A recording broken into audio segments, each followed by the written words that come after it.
Jumpa lagi bersama saya Rizka dalam acara Info Kursus. Dalam 30 menit ke depan, saya akan mengajak Anda untuk membahas salah satu jenis keterampilan yang sudah cukup populer, yaitu budidaya jamur tiram. Episode kali ini adalah standar kumbung dan pemeliharaan budidaya jamur tiram. Nah pemirsa, siapkan peralatan tulis Anda karena pokok bahasan ini cukup penting bagi budidaya jamur tiram. Langsung saja kita simak pembahasan dari narasumber kita berikut ini.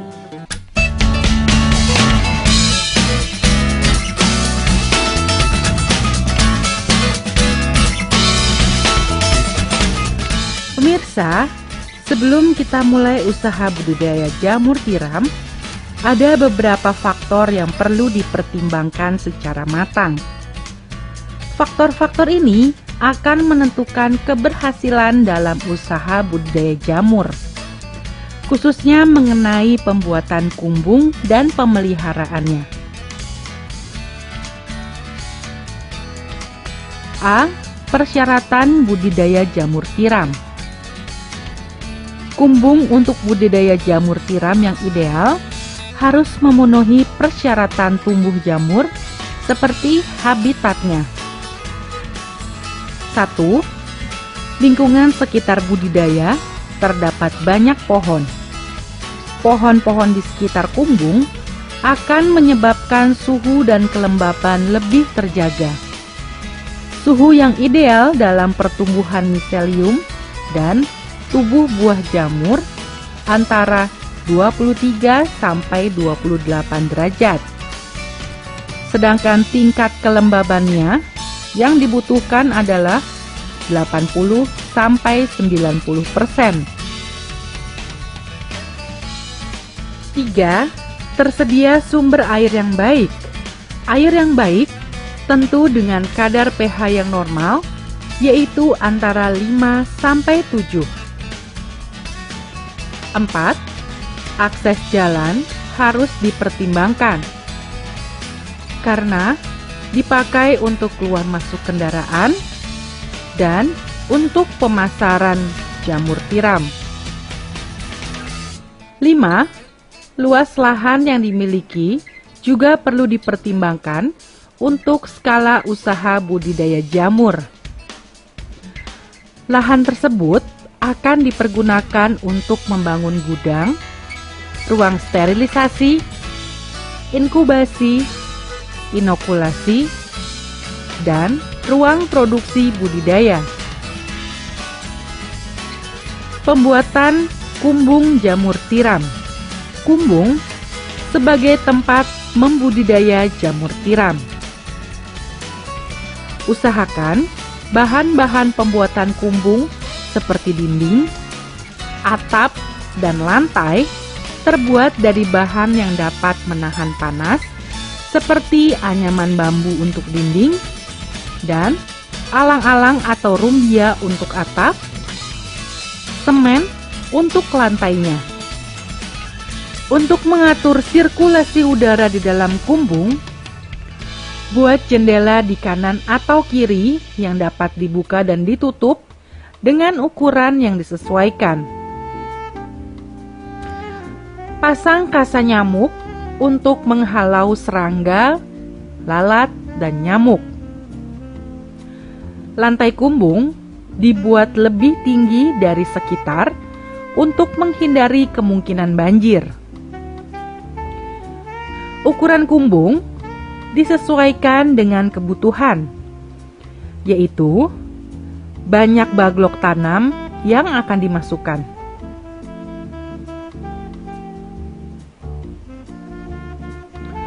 Baglok akan diletakkan di atas rak dengan posisi berdiri atau tidur. Tinggi antar rak kurang lebih 50 cm. Rak pertama dari lantai kurang lebih 30 cm. Selanjutnya jarak antar rak 50 cm. Jarak antar deretan rak dibuat jalan selebar 1 meter. Misalnya, untuk menampung 4.000-an baglok, dibangun kumbung dengan ukuran 6 x 8 meter. Dalam kumbung bisa dibuat 4 buah deret rak. 1 deret rak dibuat 4 tingkat. Setiap tingkat rak dapat memuat 240 buah baglok bersusun 3. Kumbung untuk ruang produksi 6 x 8 meter, tapi perlu ada ruangan lain, yaitu untuk gudang, ruang pasca panen. Oleh karena itu, dalam membangun kumbung perlu dipersiapkan ruangan tersebut. Besar dan ukuran tergantung kita. Misalkan, masing-masing dengan luas 10 meter persegi. Maka kumbung dibangun seluas 48 meter persegi ditambah 20 meter persegi sama dengan 68 meter persegi. Untuk menjaga kebersihan ruang produksi, dibuat sekat atau dinding sehingga debu tidak dapat masuk.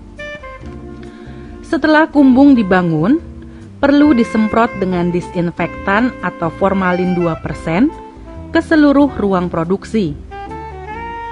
Untuk membunuh bakteri atau mikroorganisme yang mungkin ada di dalam kumbung, sehingga ruangan tersebut menjadi bebas dari mikroorganisme yang akan mengganggu pertumbuhan jamur. Setelah penyemprotan, ditunggu selama 2 hari untuk menghilangkan sisa-sisa disinfektan. Lalu, letakkan dan susun semua baglok sesuai dengan kapasitas atau sesuai dengan jumlah yang direncanakan. Tujuannya adalah untuk menciptakan lingkungan tumbuh jamur yang menyerupai alam, untuk mendapatkan hasil jamur yang maksimal dari segi kualitas maupun kuantitas, dan memanfaatkan lahan yang kecil untuk menghasilkan tambahan pendapatan. Manfaatnya adalah membuat lingkungan kumbung menjadi lebih bersih dan aseptik, menghemat biaya pembuatan kumbung, dan menempatkan baglok semaksimal mungkin dengan lahan yang minim.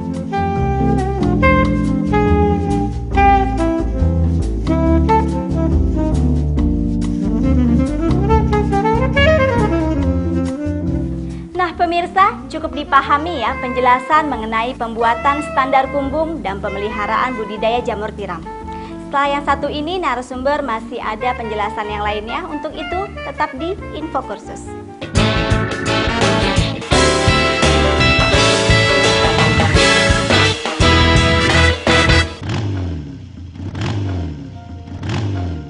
Untung dulu saya ikut kursus. Saya jadi sekretaris pun juga karena kursus. Saya bisa berwirausaha karena kursus. Kursus so penting buat cari nafkah. Makanya kursus. Benar, survei membuktikan. Makanya kursus.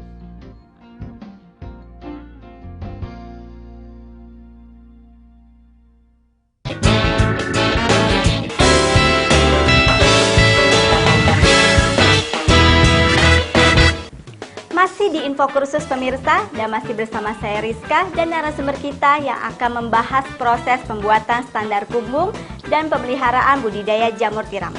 Penasaran kan? Yuk kita langsung simak penjelasan dari narasumber kita berikut ini.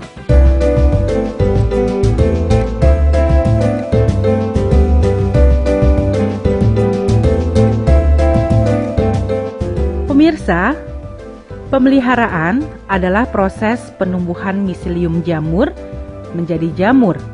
Agar menghasilkan jamur yang bagus, berkualitas, kita harus menjaga kelembapan dan penyakit atau hama. Jamur tiram akan tumbuh sempurna dalam suhu dan kelembapan yang terjaga, yaitu pada suhu 22 sampai 28 derajat Celcius dengan kelembapan antara 80 hingga 90%. Untuk mengetahui suhu dan kelembapan, letakkan termohygrometer di dalam kumbung. Cek ketika hendak melakukan pengabutan. Dalam penyiraman atau pengabutan, gunakanlah air yang bersih atau air tanah. Alat yang digunakan, sprayer 12 liter, untuk menyemprot di mana air keluar seperti kabut atau uap, bukan butiran air yang besar. Prosedurnya adalah sebagai berikut. Penyiraman atau pengabutan dilakukan setelah menyobek baglok. Penyiraman dilakukan ke seluruh ruangan seperti atap, dinding, dan lantai. Untuk lantai, boleh menggunakan alat lain dengan butiran air yang lebih besar. Setelah itu, tutup semua ventilasi untuk mempertahankan suhu dan kelembapan. Saat pertumbuhan primodia, penyiraman lebih ditingkatkan. Penyiraman dilakukan minimal 1 atau 2 kali sehari.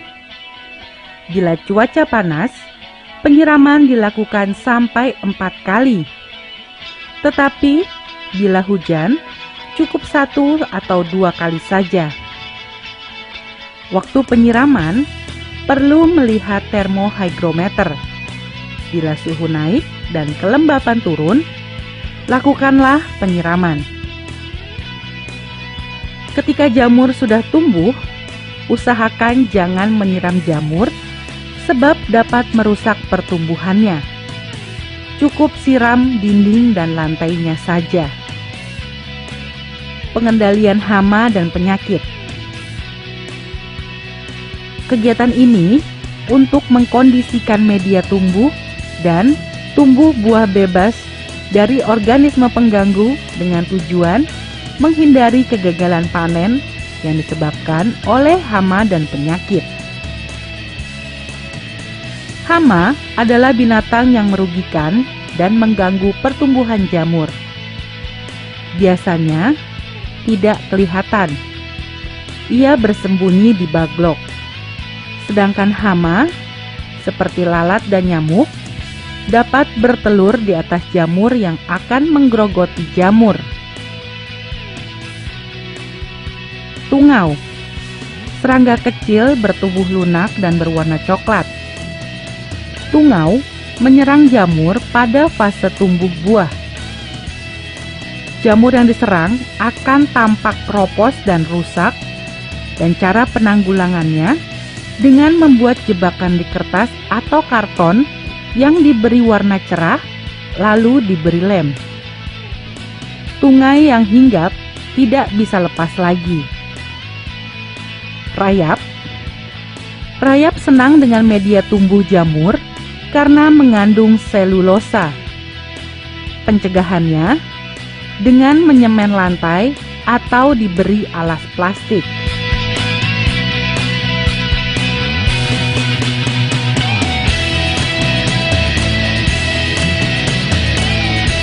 Ya pemirsa, setelah tungau dan rayap yang menjadi musuh jamur, apalagi sih hama yang mengganggu tumbuh dan berkembangnya jamur tersebut? Jangan kemana-mana karena narasumber akan menjawab rasa penasaran Anda. Untuk itu, tetap di Info Kursus.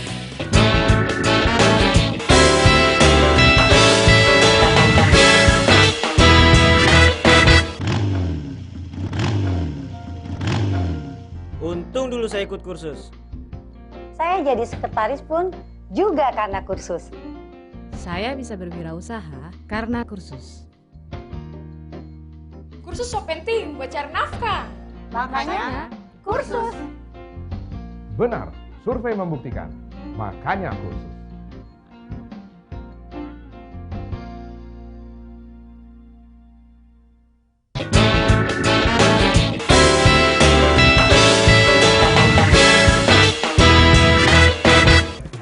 Terima kasih pemirsa, Anda masih bersama kami. Setelah tadi narasumber menjelaskan 2 jenis hama yang dapat merusak jamur, apalagi sih hama yang dapat merusak pertumbuhan dan perkembangan jamur ini? Yuk kita langsung simak saja penjelasan dari narasumber kita berikut ini.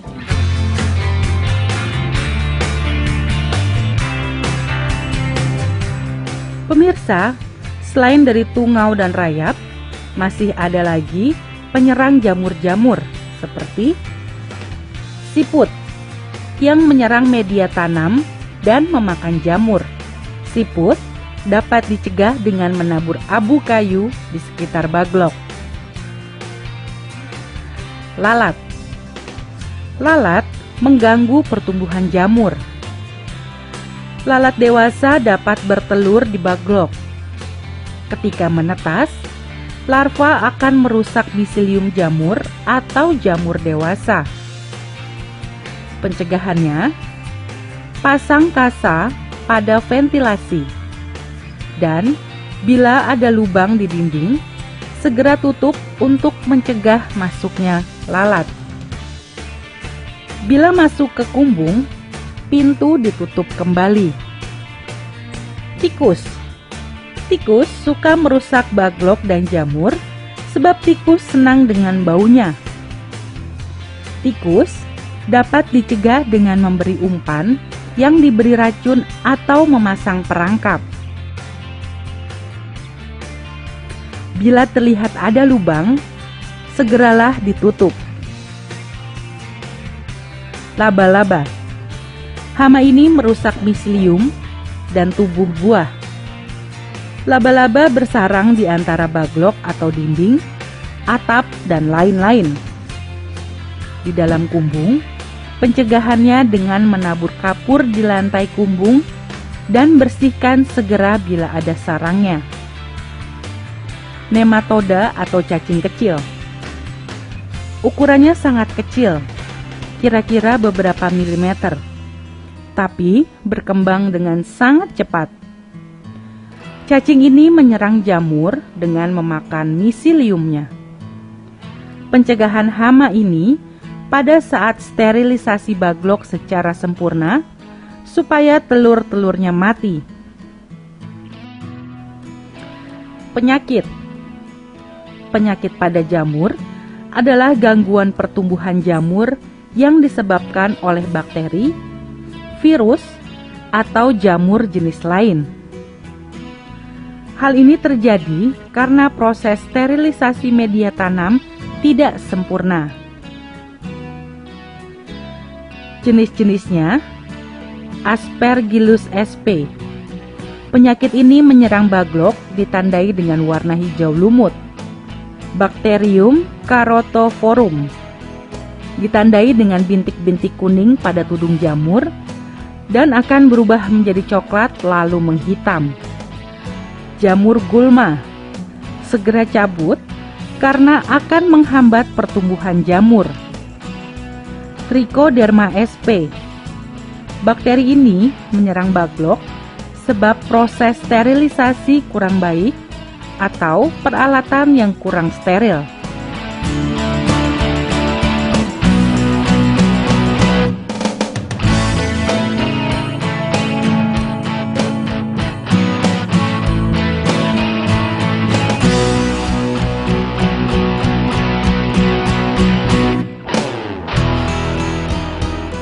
Nah pemirsa, hama dan penyakit yang menyerang jamur tadi sudah dijelaskan oleh narasumber kita. Jangan kemana-mana karena penjelasan dari narasumber belum berakhir sampai di sini. Tetap di Info Kursus.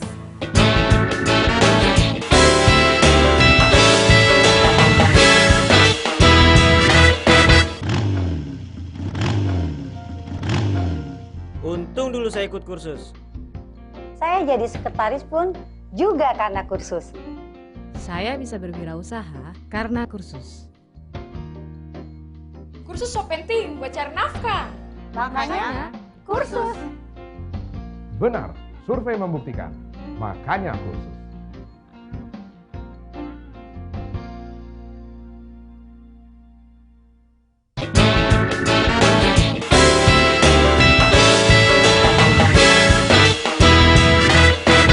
Terima kasih pemirsa, Anda belum beranjak di tempat duduk Anda.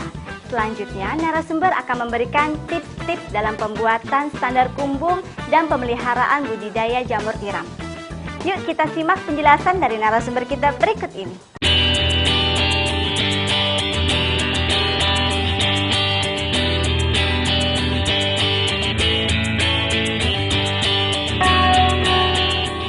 Pemirsa, tips yang bisa saya sampaikan adalah 1.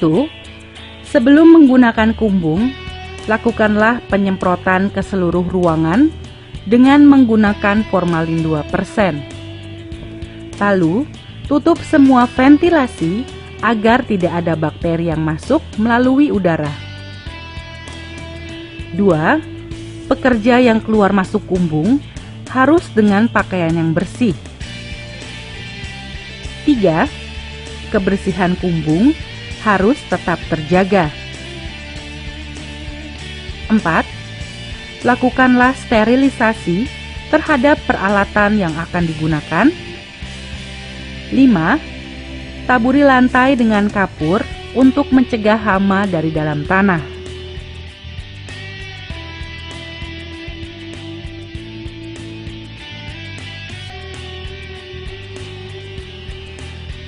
Kesimpulan, pembuatan kumbung sebaiknya dirancang dengan matang dari aspek lingkungan, akses, ukuran, dan cuaca. Dalam budidaya jamur tiram, perlu menjaga suhu dan kelembapan. Dan pencegahan penyakit dan hama lebih baik daripada mengobatinya. Terakhir, kumbung jamur harus tetap terjaga kebersihannya, karena hasil produksi yang diperoleh akan lebih baik.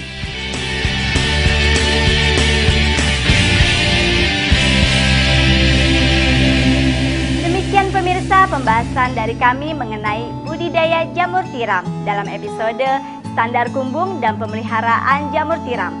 Semoga ada manfaat bagi Anda setelah Anda menyaksikan acara ini dan menjadikan inspirasi serta motivasi bagi Anda yang mempelajarinya. Nah pemirsa, bagi Anda yang berminat dan ingin memperdalam dalam bidang budidaya jamur tiram ini, Anda bisa langsung datang ke lembaga kursus atau pelatihan terdekat dan dinas pendidikan setempat. Atau Anda juga bisa langsung mengunjungi di website kami di www.infokursus.net. Akhir kata, saya Rizka pemirsa beserta kru yang bekerja mengucapkan terima kasih banyak atas perhatian Anda. Sampai jumpa di episode yang berbeda. Salam Info Kursus.